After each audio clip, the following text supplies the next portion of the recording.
They arrested me on my 62nd birthday, right in front of everyone. It was my daughter who secretly filed the complaint, using fake evidence built from my absolute trust.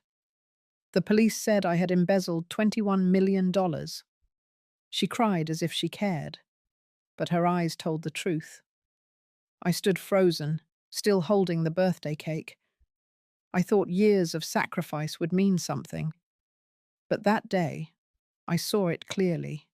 It was all a plan, betrayal, humiliation, and maybe much worse. So I asked myself, if your own daughter ruins you in front of the whole world, how far will you go to reclaim your name? They led me out the front door like I was some criminal mastermind. My neighbors stared from their porches. The kids I used to bake cookies for stood frozen at the edge of the sidewalk. One of them dropped a balloon. I remember that so clearly. A red balloon slipping from his hand and floating up, as if trying to escape the mess I couldn't. The police didn't say much, one on each side of me, my wrists in cuffs. The birthday cake was still on the dining table, untouched.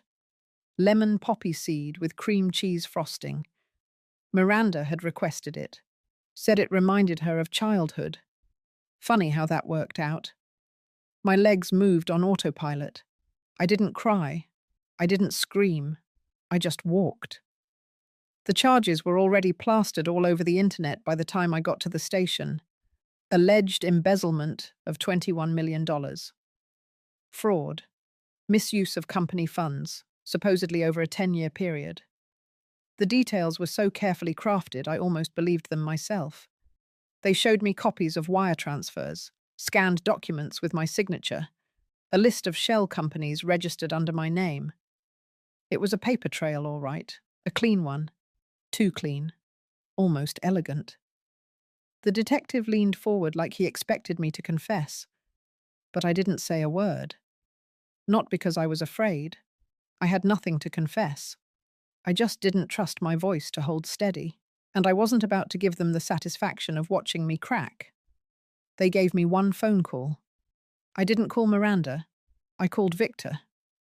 Victor Langford had been my late husband's closest friend, a retired attorney, quiet, methodical, never too impressed by theatrics. He picked up on the first ring, like he'd been waiting, and maybe, deep down, he had. That night in the holding cell, the silence pressed in, thick. I didn't sleep. I sat on the edge of the cot, thinking about everything I had missed. The signs, the late-night phone calls Miranda always stepped away to take, the subtle way she had started asking me to sign things without explaining, the fact that she never wanted me to see the company's financials, even though it was built on my savings. Trust makes you blind, and blindness makes you easy. The next morning, Victor came. He didn't ask if I did it. He didn't offer sympathy. He just slid a legal pad across the table and said, "Start writing everything you remember." I did. Every conversation, every transaction, every holiday dinner where Miranda changed the subject when finances came up. I wrote until my wrist ached. Later, when they moved me to county detention, the guards barely looked at me. 62 years old, first offense, no priors. I was just another file number. Another sad little story to fill a cell. Miranda visited me once, just once. She sat across the glass, tears already smeared on her cheeks. She kept her voice low, trembling, just enough for the guards to hear. She said she was sorry, that this had all gotten out of hand, that she never wanted it to go this far. And then she asked me, with a whisper so sharp I still feel it in my spine, to just let it go, to take the fall, quietly, so the company could survive, so the family name would stay intact. I didn't answer. I hung up the phone between us. She walked out without looking back. If you're still with me, listening, I want to thank you. Because what you're about to hear is not just my story. It's a story about betrayal wearing the face of your own child. A story about how far a woman can be pushed before she decides to push back. And trust me, I did push back. I didn't break that day. I got sharper, more focused. Because while Miranda was busy painting me as the villain, I was already starting to dig through the rubble. And underneath it, I found something she never expected. Proof. But I'll get to that. This is only the beginning. They assigned me inmate number 45109 and moved me to the minimum security wing like I was being checked into a motel. The fluorescent lights in the hallway buzzed overhead. My feet stuck slightly to the waxed floor. A nurse handed me a scratchy grey uniform, and a guard pointed me to my cell. Concrete walls, a metal bed bolted to the floor, a window the size of a shoebox. I sat down slowly and thought, this would be my world now. The first night, I lay awake staring at the ceiling. I didn't cry. I didn't talk. I didn't sleep. I listened. The sounds were different from home, but not unfamiliar. I'd lived through enough silence in my marriage to know how to survive it. The next morning, I folded my blanket, cleaned the cell, and stood waiting for my schedule. The guard handed me a clipboard. Laundry duty 3 days a week, kitchen rotation, a weekly visit from a prison counselor. I nodded, said thank you, and walked back to my cell. It was mechanical. I knew how to follow systems. That's what I had done all my life. Raised a daughter, managed a household, helped build a company from nothing. I understood routine. But this time, it wasn't to keep someone else's life running. This time, it was to prepare for something else. Victor called me the next day. He said he was moving forward with the motion to review the financial documents. He was calm, but sharp. He told me Miranda had already hired a crisis PR firm. She had a plan in place, public statements, TV interviews, a full narrative that painted me as an aging executive who lost track of her responsibilities. I didn't say anything for a while. Then I told him to go for the throat. He hesitated, then said, "All right." That was all. Back in my cell, I pulled out the legal pad Victor had left with me. I started writing down names. People who had worked with me. People who had been in our home. Accountants, assistants. One by one, I listed every person Miranda had contact with over the past 10 years. Then I circled the names I didn't trust. There was a rhythm to it. After breakfast, I wrote. After lunch, I organized. After dinner, I reviewed. I wasn't waiting anymore. I was building. Not a case, not a defense, a strike. I asked for the library pass every time it was available. The prison library was outdated, but I didn't need much.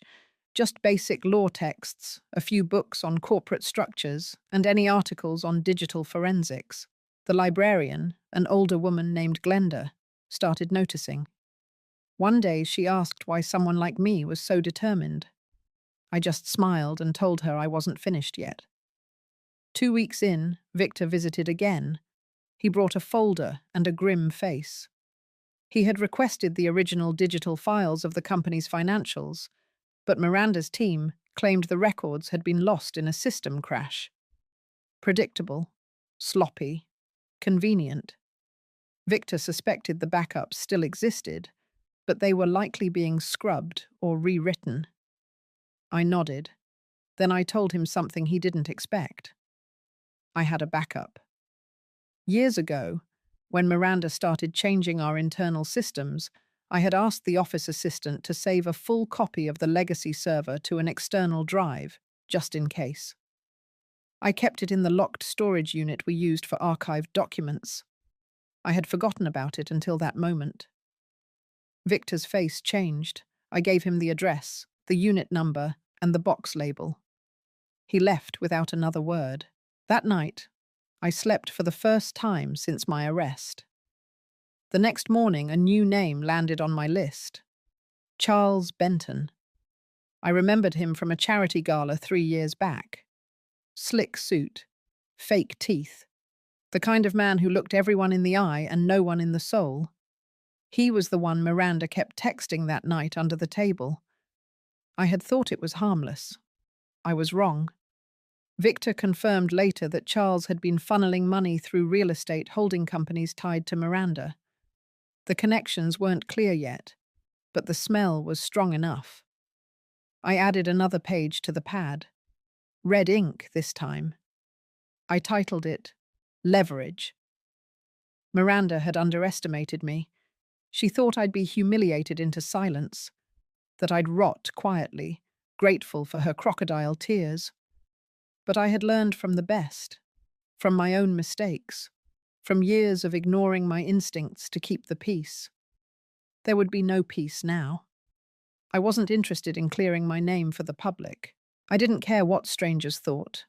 I wasn't trying to rebuild my image. I was going to break hers. Systematically, publicly. No screaming, no spectacle.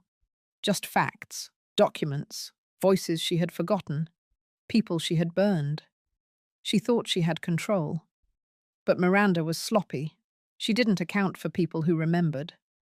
People like Marla Jenkins, the old bank clerk who retired early after being pressured to process a suspicious transaction. I had seen her once at the farmer's market. She had avoided eye contact. That alone told me there was something there. Victor agreed to find her. Everything was in motion now. I had a list, a pattern, a memory that was sharper now than it had ever been. It was Miranda's move next. But she didn't know something else. I had just begun. I didn't get to see the headlines the morning Miranda went on television.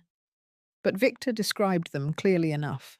She sat under perfect lighting, in a soft blue blouse, with her hair tucked back just enough to frame her face like she wasn't trying too hard. The backdrop behind her was warm and muted. A vase of lilies, a framed childhood photo of us that she hadn't touched in years. And that voice, gentle, trembling in all the right places, saying just enough to look sincere, not enough to be held accountable. She told the host that this was the hardest time of her life, that her mother had always been a strong, independent woman, that she never expected something like this to happen, that the numbers didn't lie, and she just wanted to do what was right for the company. I could almost hear her rehearsing it in the mirror the night before. Victor didn't add much after that. He knew better. He handed me a stack of notes and told me the external drive had been located in the storage unit. He was already working with a forensic analyst to clone the data.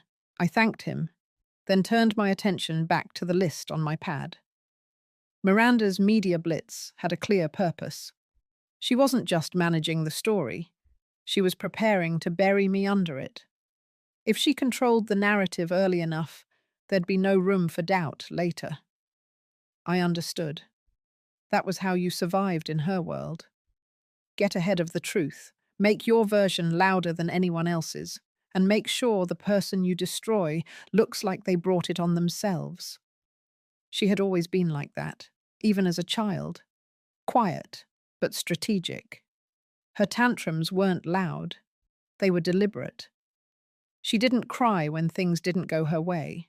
She withheld. She measured. She learned how to turn people against each other without raising her voice. Her teachers called her mature for her age. I thought it was strength. Maybe it was. But it was also the beginning of something colder, something I had refused to see. The phone in the common area rang one afternoon. A guard called my name. It was Sophia. I hadn't spoken to her since before the arrest. 17 years old. Too smart for her own good. She whispered her hello like someone might be listening. She told me she had seen her mother's interview. She didn't believe a word of it. She had started noticing things. Receipts that didn't match bank statements, locked cabinets in the study, trips her mother took that didn't make sense. Sophia was observant. Miranda had underestimated that. The girl wasn't nosy. She was quiet. She noticed when things changed, when energy shifted in a room, when smiles didn't reach the eyes, and she had started asking questions. I told her to be careful. I told her not to trust anyone, not even family.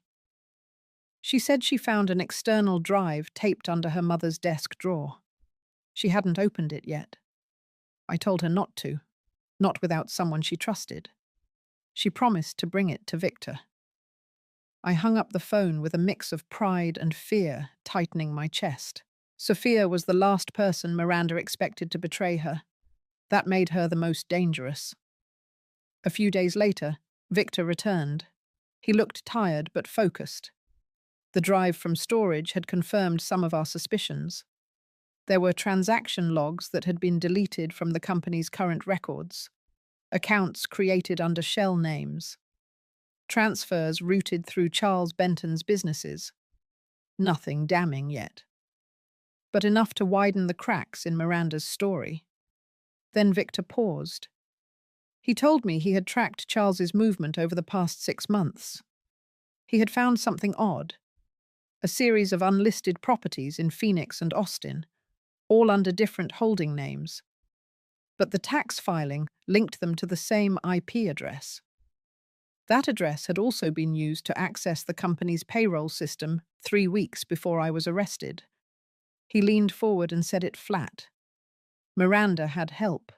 The public didn't know Charles. He kept his name out of the press. But behind closed doors, he was everywhere. A financial ghost. He specialized in laundering corporate funds through real estate. He coached people like Miranda on how to vanish paper trails and reappear as victims. Victor believed he had done this before. I asked one question. Who else knew? Victor said no one yet. We would keep it that way. The next piece came from the most unexpected place. A letter. Handwritten, folded into thirds, delivered to the prison by someone who didn't leave a name. The guard handed it to me during mail check. No return address. Just my name in familiar cursive. Inside was a single page. Helena. I never believed she was telling the truth. I remember the day she asked me to push through the wire transfer, said it was routine, said not to mention it to you. I felt something was wrong. I regret not saying anything. I was afraid. Marla.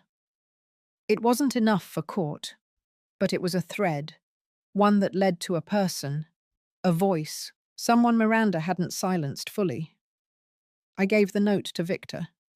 He found Marla living 3 counties over, retired, reclusive, but still sharp. She remembered everything, the dates, the logins, even the strange request to backdate a document. She had kept a personal journal back then, and she still had it. Victor told her everything, showed her what had happened to me, and she agreed to come forward. I marked her name in bold red on my pad, underlined it 3 times. Miranda's fortress was starting to show cracks, and behind those cracks, I could already see the shape of her collapse. I wasn't rushing, I wasn't throwing punches in the dark, I was watching her shadow stretch, and I was stepping right into it. Victor didn't say much when he stepped into the visitation room. He laid down a manila folder and waited for the guard to step back out of earshot before he spoke.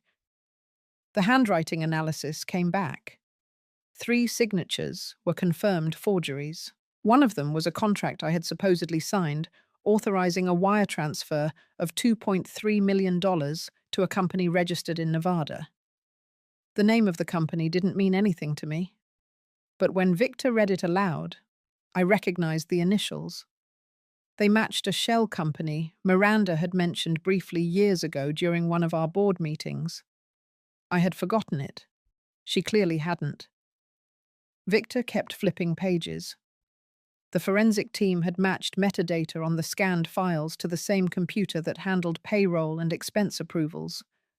A laptop last seen in Miranda's possession. That was the first real fracture in her wall. Digital fingerprints, clean, cold, unarguable. Still, Victor didn't look satisfied. He leaned back in his chair and folded his hands like he was preparing for something heavier. Then he told me they found more on Charles Benton. More than what they expected. Charles wasn't just laundering funds through real estate. He was also coordinating the movement of capital across multiple accounts tied to foreign entities. Cyprus, Luxembourg, Singapore, places designed to swallow trails. Victor explained that Charles's signature appeared on financial documents for at least 4 of the same firms Miranda funneled money into. I didn't respond right away. I let the weight of it settle. I had known Miranda was calculated, but I hadn't realized how deep she had gone. This wasn't just about stealing money or cutting ties. This was about building a life where I didn't exist. A world she could control entirely. One where I was nothing more than a cautionary tale. I asked if there was a connection between Charles and the company's internal audit team. Victor said not yet, but he was working on it. There was no rush in his voice. He moved carefully, like a man laying traps in a field where snakes already knew they were being hunted. Back in my cell, I rewrote my list again. Not just names anymore. Now I started tracking timelines. Days Miranda was out of town. Nights when certain transfers were made. Victor had sent me copies of the data logs. They weren't easy to navigate, but the patterns started forming. 2 nights after a company gala in New York, 6 figures were moved into a holding account. That same weekend, Charles had posted photos from an event in Paris. Miranda had cancelled her return flight. The pieces fit too easily. This wasn't sloppy anymore. This was arrogance. The next morning, Glenda, the prison librarian, passed me a worn-out book on white-collar crime. It wasn't on the regular shelf. I wasn't sure if she meant to leave it for me, but I took it anyway. I spent the entire afternoon reading about prior cases, how prosecutors built arguments from digital forensics, testimony, and behavioral history. What struck me most wasn't the money or the scale. It was always the relationships. Every one of those stories involved someone who trusted the wrong person for too long. By the time Lights Out came, I had written 20 new pages in my notebook. Diagrams, arrows, relationships. Miranda's entire empire, mapped out by hand from a cell not much bigger than my old laundry room. A week later, Victor came again. He brought someone with him. She looked older than I remembered. Her hair was shorter now, grey at the roots, pulled back in a clip. But her eyes were the same, steady, observant. Marla Jenkins. She didn't sit right away. She stood across from me and said she was sorry. She should have come forward years ago, but she was scared. She had seen the approval come through on her terminal. She remembered Miranda rushing her through a document, told her it was just for quarterly filings, asked her not to mention it to me. Marla still had her journals from back then, her notes, timestamps, even a sticky note Miranda had left on her desk. Victor had already scanned everything. I told Marla I didn't blame her. People protect themselves, especially when they have no reason to believe someone else will. That same afternoon, Victor filed an official motion to include Marla's statement in the review. It wasn't enough to clear me yet, but it was a crack, a real one. And once a crack forms, pressure does the rest.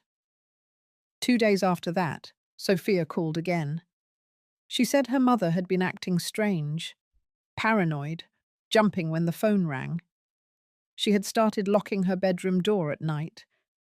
She moved her files from her home office to a private storage facility and changed the passcode. But Sophia had memorized the old one.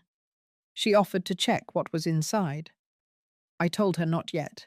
Victor needed to handle that. We couldn't afford to misstep. But the fear was working. For the first time, Miranda was reacting. She started calling Victor's office, left voicemails accusing him of harassment. claimed I was manipulating people from inside the prison. She even released a statement through her lawyer, implying I had been mentally unstable for years. It was clumsy, it was desperate, and it was public. Victor didn't respond. He kept digging. Meanwhile, I kept writing, reconstructing everything Miranda never thought I'd remember. The lunch meetings, the shared passwords, the subtle shifts in her language, the way she stopped saying we and started saying I. This wasn't about money anymore. It never really had been. This was about erasure, about power, about someone who had been waiting her entire life to flip the story. And she had almost done it. Almost. But almost wasn't going to be enough. Not anymore. Sophia had always been quiet. Even as a toddler, she studied people before speaking. She was never the kind of child who burst into rooms or interrupted conversations. She listened. She waited. She remembered. That made her dangerous, and Miranda had no idea. After her last call, Victor and I agreed she shouldn't go back into the storage unit. Not alone. Not yet. We couldn't risk Miranda finding out. But the fact that Sophia even knew it existed meant we had leverage. I had underestimated my granddaughter, just like I once underestimated the girl her mother used to be. The difference was, Sophia hadn't used her silence to manipulate. She used it to learn. Victor filed for a court-approved investigation into Miranda's company storage units under the basis of potential evidence concealment. It would take days, maybe weeks. But the request itself was enough to rattle the surface. Once official notice was sent, Miranda would know someone was getting close. And based on her recent behavior, she wouldn't handle it well. Back in my cell, I rewrote everything. I started from scratch, new notebook, clean slate. I mapped it chronologically, year by year, transfer by transfer. Who was present, who signed what, who had access. I highlighted every time Miranda had asked me to sign something without explanation. I flagged moments when Charles Benton's name appeared near our meetings or events. I even tracked travel records. Cities Miranda and Charles had both visited within days of company money being moved. There was too much overlap to ignore. One night, while organizing my timeline, I remembered something small. An old email Miranda once forwarded to me. She had asked me to approve a vendor for a side project.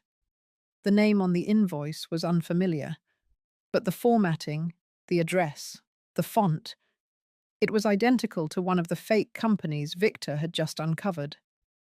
I hadn't signed anything that time. I had refused.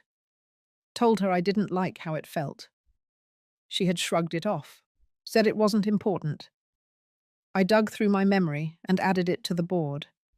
That refusal may have been one of the only decisions that saved me from being buried deeper. 2 mornings later, Victor returned. He looked like he hadn't slept in days. His shirt was wrinkled, his jaw tight. He dropped a binder on the table, thicker than any he had brought before. Inside were copies of flagged transactions pulled from the legacy system backup I had saved years ago. Miranda's legal team hadn't found it yet. And now, it was being compared against the data her firm had submitted during the initial investigation. There were discrepancies, amounts that didn't match, names that appeared in one file but were scrubbed from the other. According to the analyst, someone had altered the original records and replaced them with sanitized versions.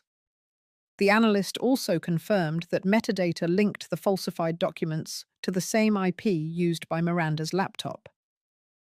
This time, Victor's voice had weight to it. Not cautious, not calculating. Focused. He told me we were building momentum. We didn't have everything yet. But the pattern was solid. The next step was public exposure. Not just in court, but in the court of opinion. Miranda had painted me as a senile, outdated woman who didn't understand the business she helped build. Now it was time to dismantle that narrative piece by piece. That afternoon, Sophia called again. This time she spoke faster, like the dam had cracked.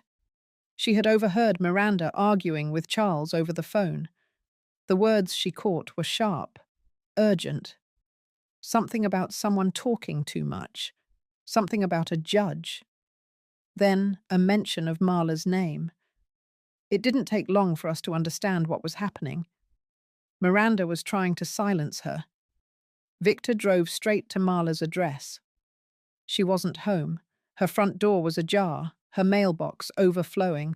A neighbor told him she had left town abruptly 2 nights earlier after receiving a phone call that made her visibly shaken.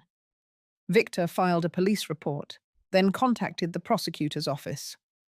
Within 24 hours, Marla was located in a motel in a nearby town, safe but frightened. She agreed to come back under protective status.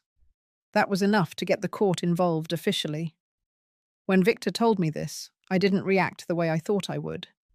I didn't feel fear. I didn't feel anger. I felt clarity. Miranda had crossed a line. This wasn't just corporate cover-up anymore. This was coercion, threats, interference in a legal investigation. It was exactly the kind of move that exposed the character behind the facade. I told Victor to move forward with everything. No hesitation. Submit the metadata. Submit Marla's testimony. Submit Sophia's observations. Time was no longer something we had to fear. Time had become our weapon. The next day, I received a letter. The handwriting was unmistakable. Miranda's. It wasn't long, just 2 paragraphs. She wrote that she didn't understand why I was turning people against her, that she had always done what she thought was best for the company, that if I continued pushing, I would destroy everything we had built. She didn't mention the lies, the manipulation, the theft. She didn't ask for forgiveness. She demanded silence. I folded the letter and slid it beneath my mattress without responding. That night, for the first time since this all began, I stood in my cell and looked out through the narrow window. I couldn't see much. Just the outline of the fence, the orange glow of the security light, and a sliver of sky. But that was enough, because I knew Miranda felt it. The shift. And whether she was ready or not, the balance had started to tip. The hearing was scheduled for a Thursday morning. It wasn't a trial, not yet. Just a motion to review the integrity of the original financial documents that led to my arrest. Victor said it was the smallest door we could open legally, but once it cracked, it could become a floodgate. He was steady when he said it, but I could see the pressure in his posture. We both knew Miranda would not take it lightly. 2 days before the hearing, the prison allowed me a temporary release under escort to attend in person. It was rare. The motion had drawn enough public attention to justify my appearance. I arrived in a van marked with state corrections and stepped out in front of the courthouse in a grey uniform, shackled at the wrists. Cameras were already in place. Reporters shouted as the officers led me inside, but I didn't look at them. My feet were steady. My back was straight. I didn't come to be pitied. I came to be seen. Miranda was already there, sitting beside her lawyer in the front row. She wore a navy suit and soft curls that made her look younger than she was. She turned her head slightly as I walked past, just enough for her eyes to meet mine. She smiled, a slow, polished smile that told me she still believed she was in control. The judge entered, the room quieted. Victor stood to present the motion, laying out the inconsistencies between the company's current records and the archived backups. He detailed the metadata analysis, the overlapping IP addresses, the altered signature files. He introduced Marla's sworn statement, backed by her dated journals and physical evidence. Then he submitted a sealed declaration from Sophia, noting a conflict of interest, but affirming its credibility. It was methodical, precise, and grounded. Miranda's attorney followed, arguing that the discrepancies were clerical errors, that the metadata could not definitively tie her to the altered documents, and that any statements from employees like Marla were circumstantial at best. He spoke clearly, confidently, and tried to wrap it all in the language of corporate complexity. But it was clear the room had shifted. The judge didn't nod the way she did earlier. She leaned forward, scribbling notes, interrupting occasionally to clarify details. She asked for timelines, for specifics, for explanations that Miranda's team struggled to give. After 2 hours, the judge announced that the motion to reopen the investigation into the original financial records was approved. It wasn't an exoneration. It didn't erase the past year. But it was the first legal acknowledgement that something in Miranda's story didn't hold. As I stood to leave, Miranda caught my eye again. This time there was no smile, no gloss, just tension behind her perfectly composed expression. That was the moment I knew she felt it. The structure she built was starting to tilt. The next afternoon, the press took over.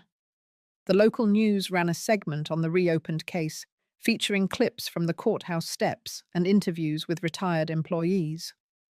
One man, a former logistics supervisor, said he had always questioned why the finance team changed so abruptly 5 years ago. Another woman claimed she had signed off on blank checks that later appeared in foreign ledgers. The names were blurred, the voices were altered, but the message was clear. Miranda's narrative had competition now. In the days that followed, more pieces surfaced. A junior accountant emailed Victor anonymously, saying he was willing to testify that Charles Benton had accessed internal systems during off hours using Miranda's credentials. Another former consultant sent over scanned documents showing contract payments that had been redirected to shell accounts without explanation. Every new thread led back to the same web. Charles and Miranda, layers of falsified approval, circular transfers, internal policies bent and reshaped to accommodate decisions that had no paper trail, only whispered instructions. Victor worked fast. He knew Miranda would try to bury whatever else she could. He filed another request to secure company server backups, stored with a third-party provider. That alone triggered Miranda's legal team to respond with urgency. They filed a countersuit, claiming defamation and obstruction. It was a tactic, a desperate one, a wall of noise meant to distract from the growing clarity. In the middle of all this, I received a short message from Sophia. It was passed through Victor. No details, just a sentence. She knows about me. That was enough to stop me cold. Miranda had discovered Sophia's involvement. I didn't sleep that night. I sat at the edge of the cot and stared at the floor.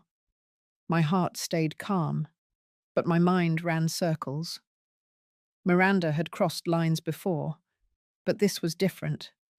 This was family again. This was the one piece of her world she hadn't yet poisoned.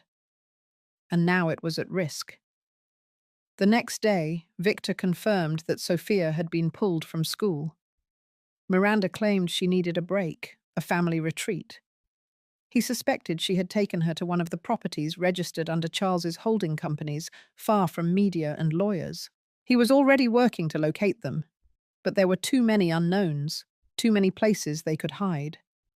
He told me to stay focused. The court was watching now. The press was circling. We were getting closer. I nodded, but something in me had shifted. This wasn't just about clearing my name anymore. It hadn't been for a while. Now it was about stopping Miranda before she burned everything she touched. She built a world on silence, on manipulation, on playing people against one another, while keeping her own hands clean. But she forgot something. Silence doesn't last forever, and shadows don't stay still. Not when the light finally starts to move. The storm finally broke the next morning. Victor showed up with a manila envelope in his hand, his expression unreadable. He didn't sit. He just stood across from me, and slowly laid out the pages on the small metal table between us. There were photos, screenshots, a timeline. One image in particular caught my breath mid-sentence. It was Sophia. She was standing near a white jeep in front of a lakeside cabin. Her face was half turned, her eyes locked on someone behind the lens. The timestamp was from the night before. A private investigator Victor had hired found them. Miranda, Charles, Sophia, all staying together off-grid in a cabin registered under an alias that Charles used frequently for his real estate flips. Victor said they had been there 3 days already. No security, no movement, no calls to lawyers.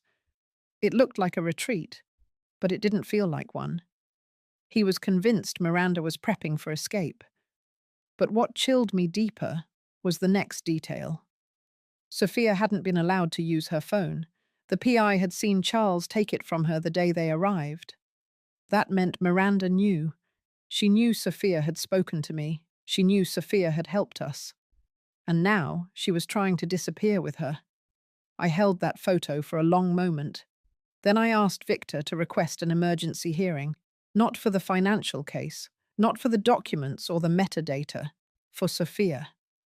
If Miranda was willing to forge millions, frame her mother, manipulate judges, and bribe entire departments, I couldn't imagine what she would do now that her daughter had become a liability.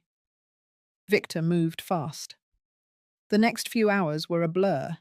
He filed a protective order for Sophia through family court, while simultaneously petitioning the judge overseeing my case to review the new safety concerns. He also worked with a contact at the sheriff's department to secure a wellness check at the property. But Miranda anticipated us.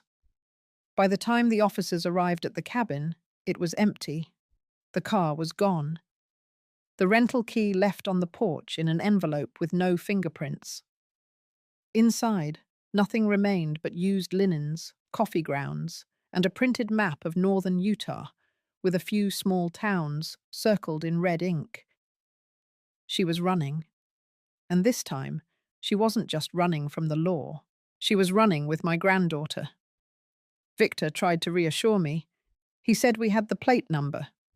The Jeep was registered to a shell company tied to Charles. The investigation was now national, with state patrols involved. They wouldn't get far.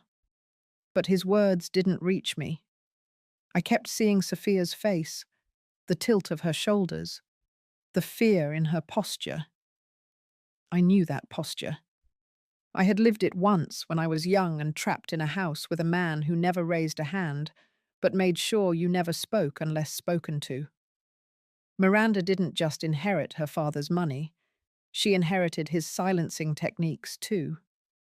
I didn't sleep that night.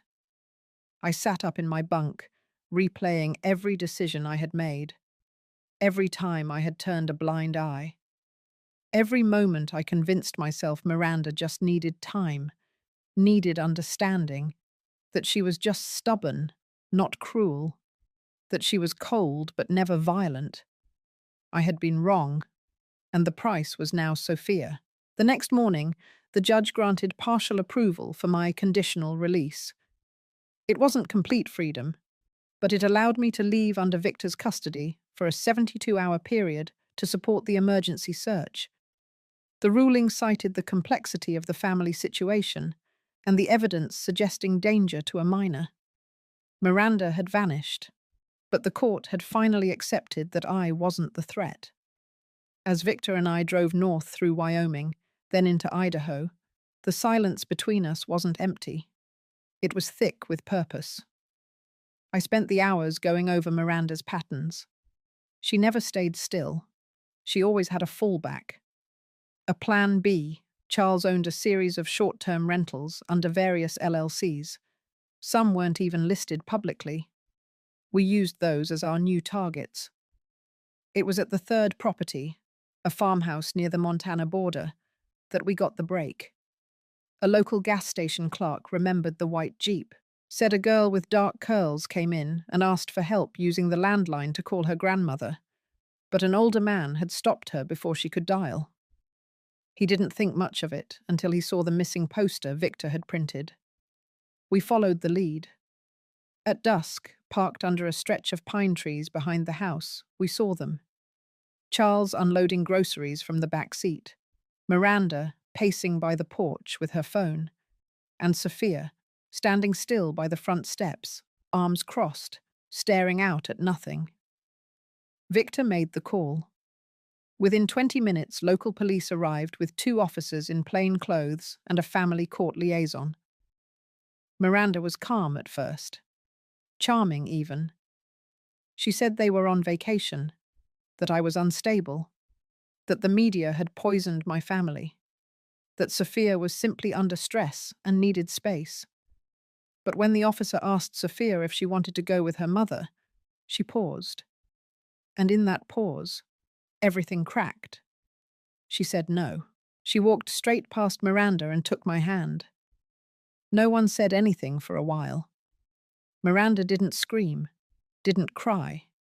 She just stood there, mouth tight, eyes hollow, as her daughter, the one person she had always controlled, walked away. Charles was arrested on the spot for obstruction of a court order. Miranda was ordered to appear before the judge within 48 hours.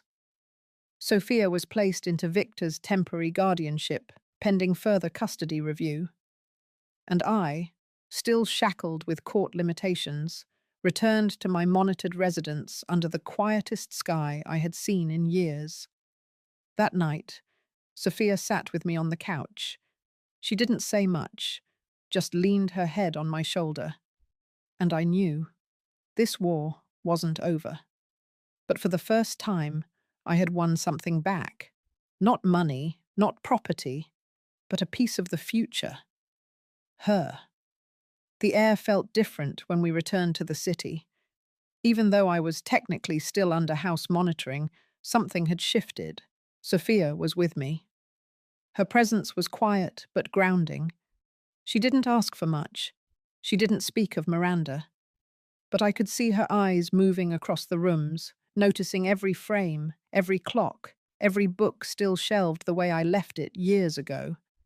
She was trying to make sense of a place that was supposed to feel familiar, but had been tainted by everything in between. Victor arranged for therapy, a trauma specialist. It wasn't something I ever thought I'd have to consider for my granddaughter. But Sophia surprised us. She agreed to go. No fuss. Just nodded when I brought it up. And the next day, she walked into the office with her head high and her arms crossed like armor. The custody court moved quickly after the incident. The judge had seen enough. She ordered full temporary guardianship to me, and Miranda's visitation was revoked indefinitely pending a criminal hearing. That decision wasn't just procedural, it carried weight. It was the first time the legal system acknowledged the harm Miranda had done not just to me, but to her own child. But Miranda was never one to surrender quietly. 2 weeks later, Victor received a formal notice. Miranda had filed for a reversal of guardianship. In her petition, she claimed mental instability on my part, fabrication of evidence, and psychological manipulation of Sophia. She even included old therapy records from my past, twisting them out of context to paint me as a delusional, obsessive woman holding her child hostage. The timing of it was calculated.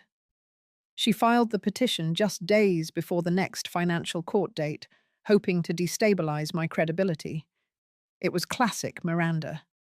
If she couldn't stop me with silence, she'd try to drown me in noise. Victor wasn't rattled. He expected it. We had prepared for this. But I felt the toll. Even with Sophia safe, even with my truth starting to surface, Miranda still knew how to jab where it hurt. She didn't care about the money anymore. Not really. What she couldn't stand was that her story was no longer the only one being told. We walked into that hearing with boxes of documents, sworn statements, and new financial audits that traced over $19 million back to ghost companies tied to Charles's estate. Most of them were linked to Miranda's real estate ventures and personal spending. Jewelry, travel, private schooling for Charles's distant nephews. Not a dime went toward company debt or charity donations, as she once claimed. What Victor presented was a map of theft, a map that stretched across years, cities, and identities.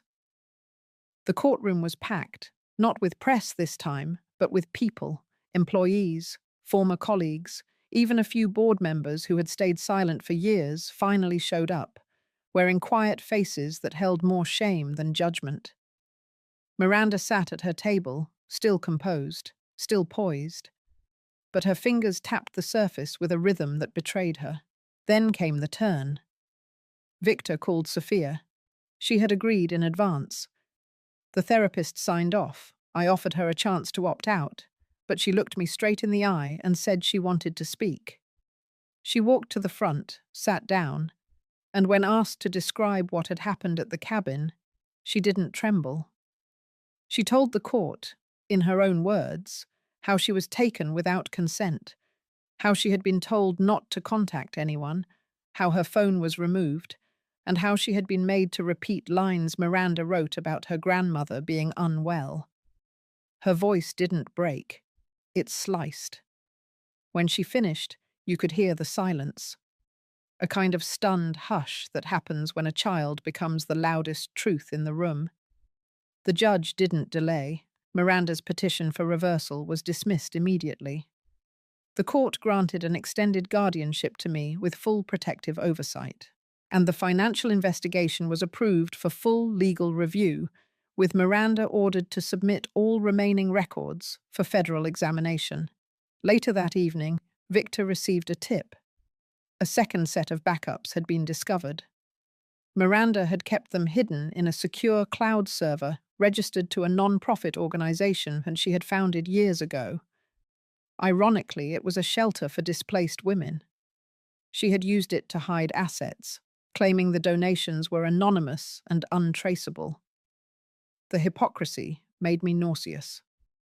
We requested a warrant that same night, and within 72 hours, the files were handed over. What we found wasn't just fraudulent, it was devastating. Multiple accounts showed direct transfers from the company retirement fund into private overseas holdings under her maiden name. She had not only framed me, she had gutted the futures of dozens of employees, people who had worked for decades, counting on that money. Victor prepared the final statement. He called it the cornerstone, the one piece that not only proved Miranda's guilt, but justified everything I had done since the day I was arrested. We were ready. But something inside me had changed. This wasn't just about revenge anymore. I wasn't the same woman who had been dragged out on her 62nd birthday in front of her friends and neighbors. I wasn't even the same woman who stood in that courtroom a few months ago, still clinging to the hope that Miranda might come around. No, that version of me had died quietly in the back of that prison van. And the one who remained was no longer trying to save a daughter. She was trying to rebuild a legacy, one that would begin with Sophia and end with justice. The day of the shareholder meeting, the skies opened with a late spring thunderstorm. I stood by the window of Victor's office, watching the rain trace long fingers down the glass. It felt fitting somehow, a cleansing, a quiet warning. What we were about to do wouldn't just expose Miranda. It would undo her entirely. Victor laid out the final files like they were sacred scripture. We had organized every document, every transfer, every forged statement made into a seamless presentation. The entire scheme was traced back to Miranda's manipulation, not just of my finances, but of the entire company's retirement accounts. And now, for the first time in public, she would be forced to face it. The boardroom was already half full when I arrived. I hadn't stepped foot in that building in nearly 20 years. The walls had changed, new faces, new plaques. But the scent of cedar polish and burnt coffee grounds in the corner still clung to the air. It reminded me of late nights with Charles, of building things from scratch, of trust, of belief in family. Miranda entered exactly 5 minutes late. She wore a dove grey suit, tailored perfectly, and her hair was swept back like a sculpture. She moved with precision, scanning the room, reading every pair of eyes before she took her seat. No smile, just that familiar calculation simmering beneath her skin. I didn't look away. The chairman opened the meeting, ran through formalities, then handed the floor to Victor. He stood with calm authority, nodded once, and began. It started slow. A reminder of the company's founding, the contributions of its early employees, the commitment to community. He then transitioned, piece by piece, into the financial trail we had uncovered. Each slide on the screen behind him revealed another layer: offshore accounts, fabricated invoices, charitable donations that never arrived at their destinations. Then he said my name. He reminded them of the arrest, the charges, the conviction, the silence that followed. And then, with the clarity of a blade, he walked the room through the digital audit trail that proved it all had been orchestrated by Miranda. Every eye turned to her. Miranda did not flinch. She adjusted her watch, crossed her legs, the picture of practiced control. Victor paused. Then he handed the final portion to me. My hands did not shake. I stood and walked to the center of the room. I didn't raise my voice. I didn't plead. I told them what it felt like to be betrayed by your only child. I told them what it was like to sit in prison while your name rotted in the headlines.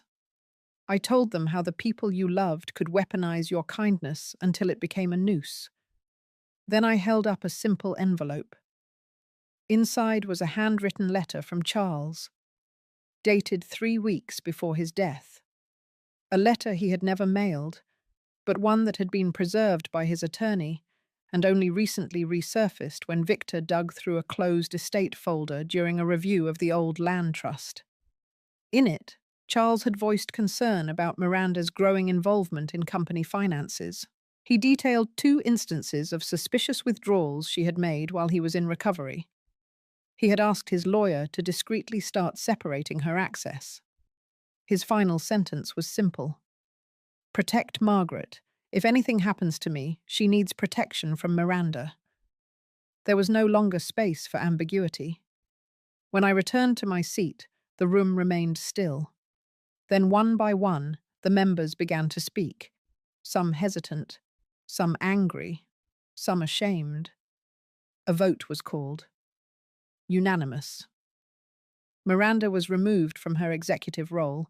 Her shares were suspended pending legal review. The board filed a formal report to the SEC that very afternoon. But the true fracture came not from the boardroom. It came in the hallway. As the room emptied, Miranda followed me into the corridor, her heels silent on the carpet. For a moment, neither of us spoke. Then she said my name. Not mother, not mum, just Margaret. She told me she had done what she had to do, that Charles never saw her value, that I had let him ignore her, and that everything she took was what she was owed. I stood there, hearing the truth laid bare, not as apology, but as entitlement. Then I told her what she never expected to hear. I told her I would not fight her anymore. Not because I was giving up, but because I had already won. Her empire was ashes, her reputation shredded, her assets frozen, her name stained in every circle she once craved to impress. And I still had Sophia. That was the only legacy that mattered. She stared at me, waiting for something else. Anger, grief, regret. But I gave her nothing. Only the silence she deserved. She walked away without another word. Outside, the rain had stopped. The pavement steamed under the sun. And for the first time in 2 decades, I walked out of that building free.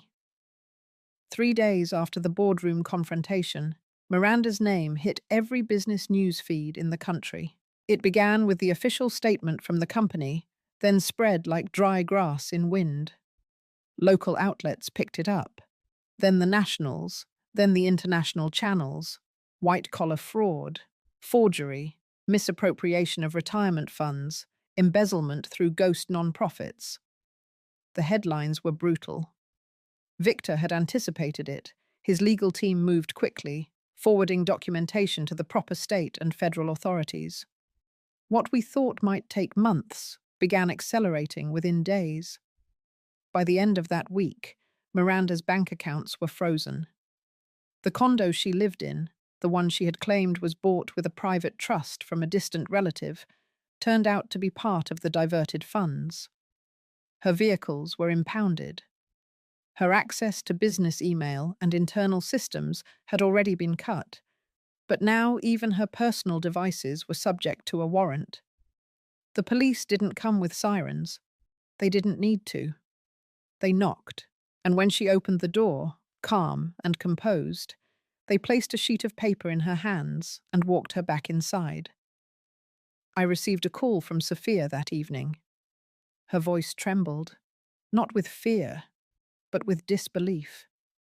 She had spent years believing her mother's story, that I had made mistakes, that prison had been the consequence of foolish trust, that Miranda had rebuilt the family's name and held it all together. Now she was watching her mother crumble in slow motion. I did not rejoice. I sat quietly on the edge of my bed, looking at the empty teacup on the nightstand. For so many years, I had imagined this moment, that somehow justice would come, swift and righteous. But reality had a colder taste. It did not feel like revenge. It felt like an ending. Miranda posted bail the next morning, but she had no legal right to enter any company-owned property. Her passport was revoked, her travel restricted to within county lines, and her attorneys were scrambling. The retirement fund claim alone carried federal weight. If proven, she faced over a decade in prison. The forgery of documents, including signatures of my late husband, raised additional charges. The shell charities opened a trail that reached 2 states and a dozen fake vendors. I remembered sitting in that prison cell 15 years earlier, head bowed, wrists cold from the metal. And now she knew what it felt like to have strangers measure her life in paper, evidence, and code violations. But it wasn't just the law that turned on her. The court of reputation struck faster. The elite groups she had clawed her way into began removing her from event lists. A grant foundation she chaired issued a quiet resignation announcement. Old college acquaintances who once showered her with praise on social media now unfollowed in silence. Even her fiancé, a corporate consultant with his own clean image to protect, pulled away. Publicly. And still, Miranda held her chin up. She wore it like armor. She never reached out to me. Not once. It was Sophia who became the thread between our worlds. She visited me twice that week, once with Victor, and once alone. Her hands were tense, her posture more rigid than usual. But there was a shift. She no longer spoke of Miranda with certainty. Her questions were heavier, her words more careful. She asked what prison was like, not out of curiosity, but guilt. I didn't sugarcoat it. I told her about the noise, the endless waiting, the humiliation of being searched without reason, the birthdays that passed with no candles, the phone calls that never came. I told her what it meant to lose your name in silence. She listened, and she cried. Not dramatically, just quietly, like someone who finally understood that silence could be the sharpest kind of scream. By the second week, Miranda's lawyer submitted a plea request. They hoped to avoid federal court, to negotiate a deal that would preserve at least some of her assets and reduce sentencing. But Victor's team had already sent a detailed letter to the state prosecutor. We had no intention of backing down. Miranda's choices had not just hurt me. They had robbed dozens of employees. People who worked their whole lives expecting stability in retirement now faced uncertainty. Some were already filing civil suits. The weight of it piled fast. And then came the worst blow. A leaked email exchange between Miranda and her former assistant surfaced. It revealed her knowledge of the forged documents. Worse, it showed her coaching the assistant on how to explain away discrepancies if questioned. The case shifted. Now the prosecutor saw intent, deliberate fraud, coercion.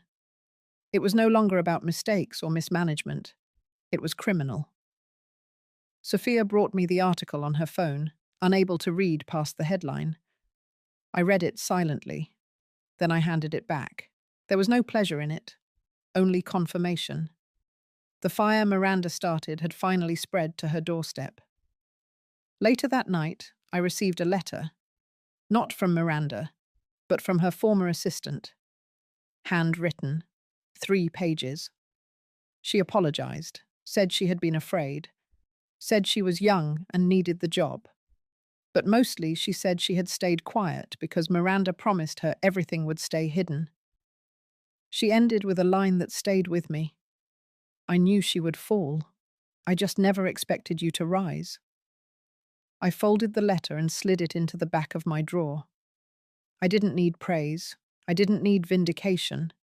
All I needed now was peace. And perhaps, for the first time in decades, I could feel it coming. The courtroom was silent when I stepped inside.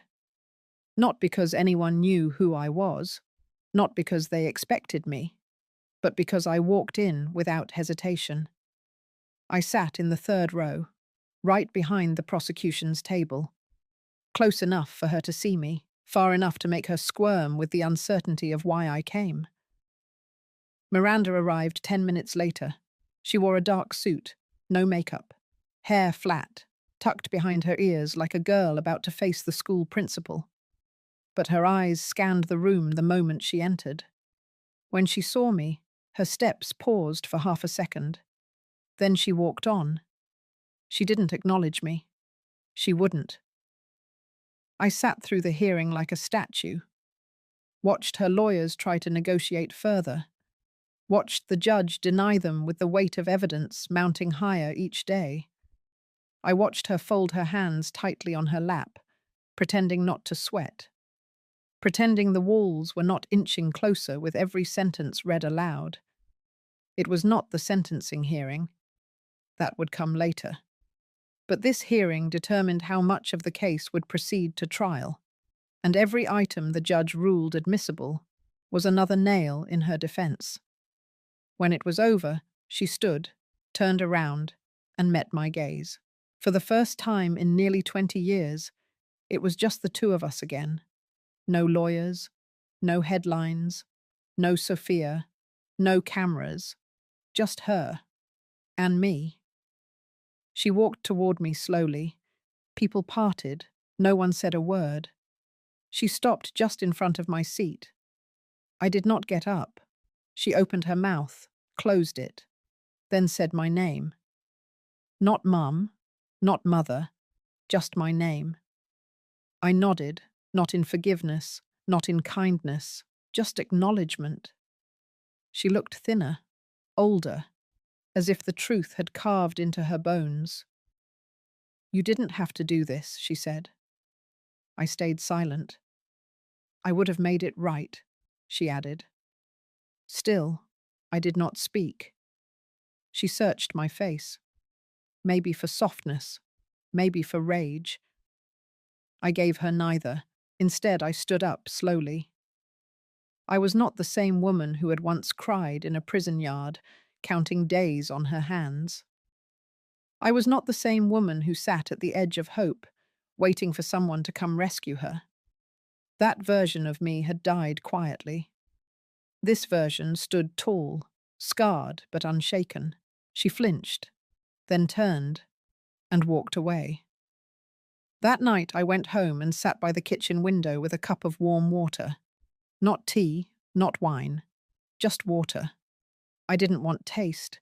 I just wanted stillness. For all the years I had imagined this confrontation, I had thought I would scream, that I would unleash everything I had buried under obedience and trust. But in that moment, I felt no need. She had already heard the truth, not from me, but from the silence that followed her everywhere now, from the empty house she returned to, from the friends who stopped calling, from the fiancé who returned the ring, from the daughter who could no longer defend her. Sophia had stopped visiting her. She told me so herself, quietly, on a walk near the lake a few days later. She said she didn't recognize her mother anymore, that every conversation felt like another performance, that she needed time to understand what was real. I said nothing, because I understood. I had spent 15 years learning to understand. Later that week, I received a letter. It was from the retirement board. They had reopened their investigation and asked for a formal statement from me. I spent a whole afternoon writing it, not as a victim, not as a mother, but as a woman who had watched everything unravel and rise again. I submitted it the next day. Then I walked home through the park. The leaves had started to change, orange, gold, brown. It was quiet. I sat on a bench and watched a little boy feed a squirrel. His mother watched him carefully from a distance. Gentle, steady. It reminded me of something I had lost, but also of something I had reclaimed. There is a strange kind of peace that comes after a storm you didn't start, but survived anyway. It doesn't sing. It doesn't shout. It just breathes with you. And on that bench, with nothing but a falling leaf for company, I finally breathed with it. I moved out of the old house 2 weeks after the hearing. It wasn't because I had to. The courts had ruled in my favor. The house, the land, the assets under my name before prison were all returned. But I no longer wanted to live inside those walls. Too much of me had been erased there. Too many pieces of my voice left in the corners of rooms where I once whispered trust into people who didn't deserve it. So I packed only the things that belonged to the woman I had become.